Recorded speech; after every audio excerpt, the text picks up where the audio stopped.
O sertão brasileiro sempre foi palco de histórias que desafiam a lógica, onde realidade e lenda se entrelaçam de tal forma que é quase impossível separá-las. Entre todas essas histórias, nenhuma é tão misteriosa, tão lendária e tão envolta em silêncio quanto a do suposto tesouro perdido do cangaço. Um segredo que teria sido enterrado pelo próprio Lampião, o rei do cangaço, antes de sua emboscada fatal em 1938. Um mistério que, até hoje, faz aventureiros, historiadores e curiosos vasculharem o Nordeste em busca de pistas. Virgulino Ferreira da Silva, mais conhecido como Lampião, não era apenas um bandido temido. Era também um estrategista, um homem inteligente, que conhecia o sertão como ninguém e sabia usar o medo e o carisma em doses iguais para construir sua própria lenda. Durante quase 2 décadas, ele e seu bando desafiaram o exército, a polícia e os governantes do Brasil. Roubavam dos ricos, extorquiam coronéis, sequestravam famílias poderosas e em cada ataque levavam dinheiro, joias, ouro e armas. Mas o que aconteceu com toda essa riqueza? Seria possível que Lampião, que viveu no meio do mato, transportando seu bando em constante fuga, tenha simplesmente deixado tudo para trás? Ou será que ele sabia que a sua hora estava chegando e escondeu tudo? Essa teoria ganhou força nas últimas décadas, principalmente após relatos de ex-cangaceiros, filhos de antigos soldados e até moradores de regiões por onde Lampião passou. Muitos afirmam que, nos meses anteriores à emboscada em Angico, o bando do cangaço estava mais cauteloso, mais silencioso, como se estivessem esperando algo. Testemunhas dizem que Lampião tinha mandado cavar buracos em lugares estratégicos da Caatinga, sempre em locais altos, perto de pedras ou com visibilidade ampla. Em pelo menos 3 pontos do sertão nordestino, histórias de moradores falam de buracos misteriosos cobertos com pedras e marcados com símbolos desenhados à faca em troncos de árvores. Mas a pergunta permanece: por que Lampião esconderia um tesouro? Segundo algumas versões, ele sabia que seria traído. O cerco das volantes, as forças policiais, estava se fechando. Os rádios do exército começavam a captar movimentações e mapas com os possíveis esconderijos estavam sendo traçados.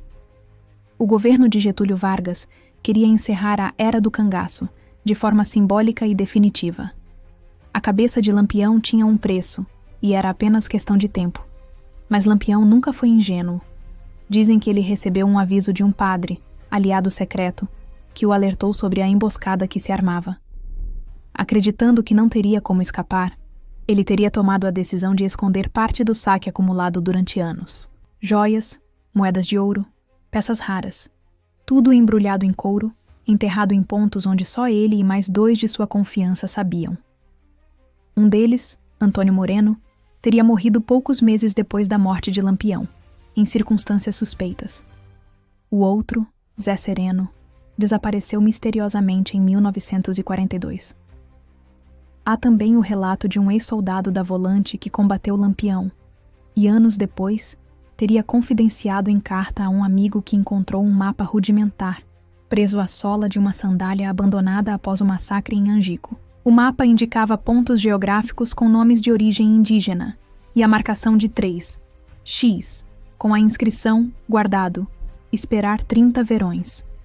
A carta desapareceu em 1961, mas há cópias digitalizadas em arquivos privados.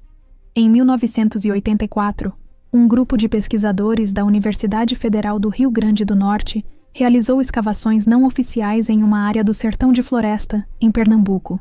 O que procuravam exatamente nunca foi revelado, mas em uma das entrevistas dadas anos depois, um dos arqueólogos afirmou que há mais do cangaço do que a história registrou, inclusive onde ele não deveria estar.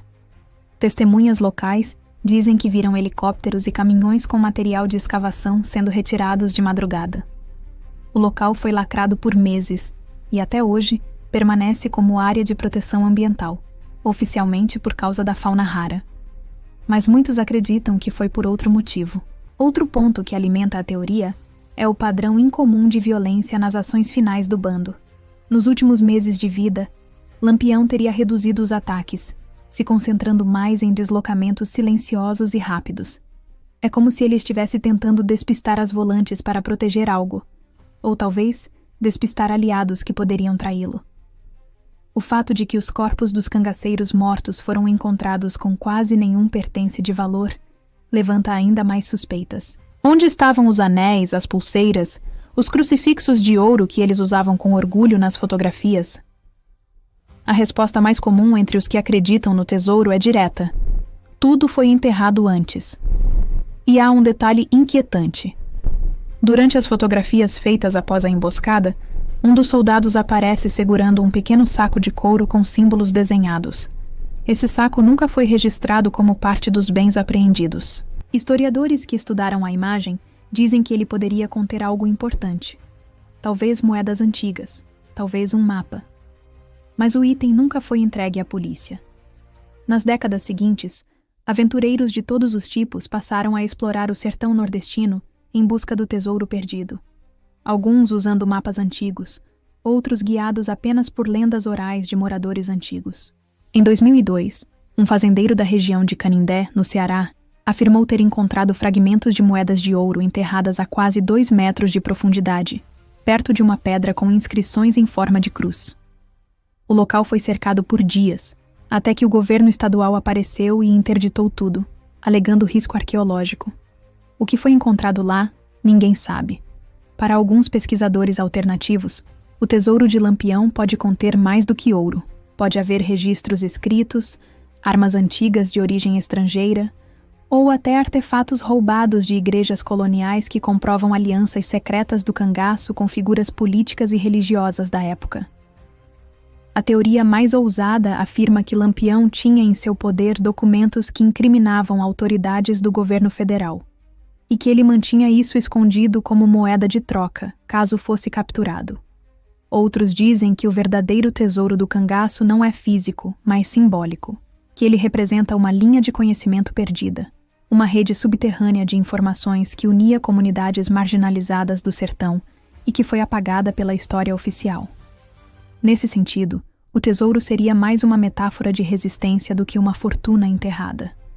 Mas então, por que essa história sobrevive por tantas gerações? Por que tantas pessoas continuam procurando algo que, oficialmente, nunca existiu? A resposta pode estar no silêncio. O silêncio das autoridades que jamais investigaram formalmente.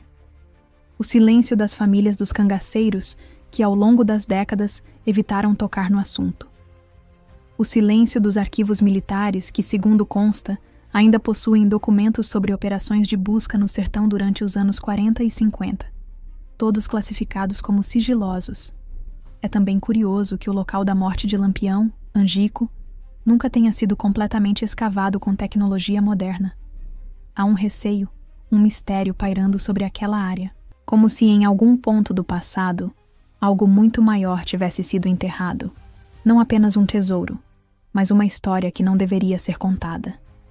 Hoje, com drones, sensores de calor e inteligência artificial sendo usados em arqueologia, novas buscas estão sendo planejadas por exploradores particulares.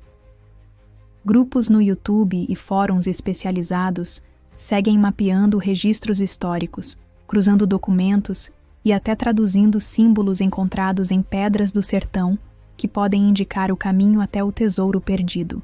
Talvez nunca saibamos a verdade completa, mas enquanto houver silêncio, mistério e ausência de respostas, a história do tesouro perdido do cangaço continuará viva, alimentando o imaginário coletivo de um país inteiro.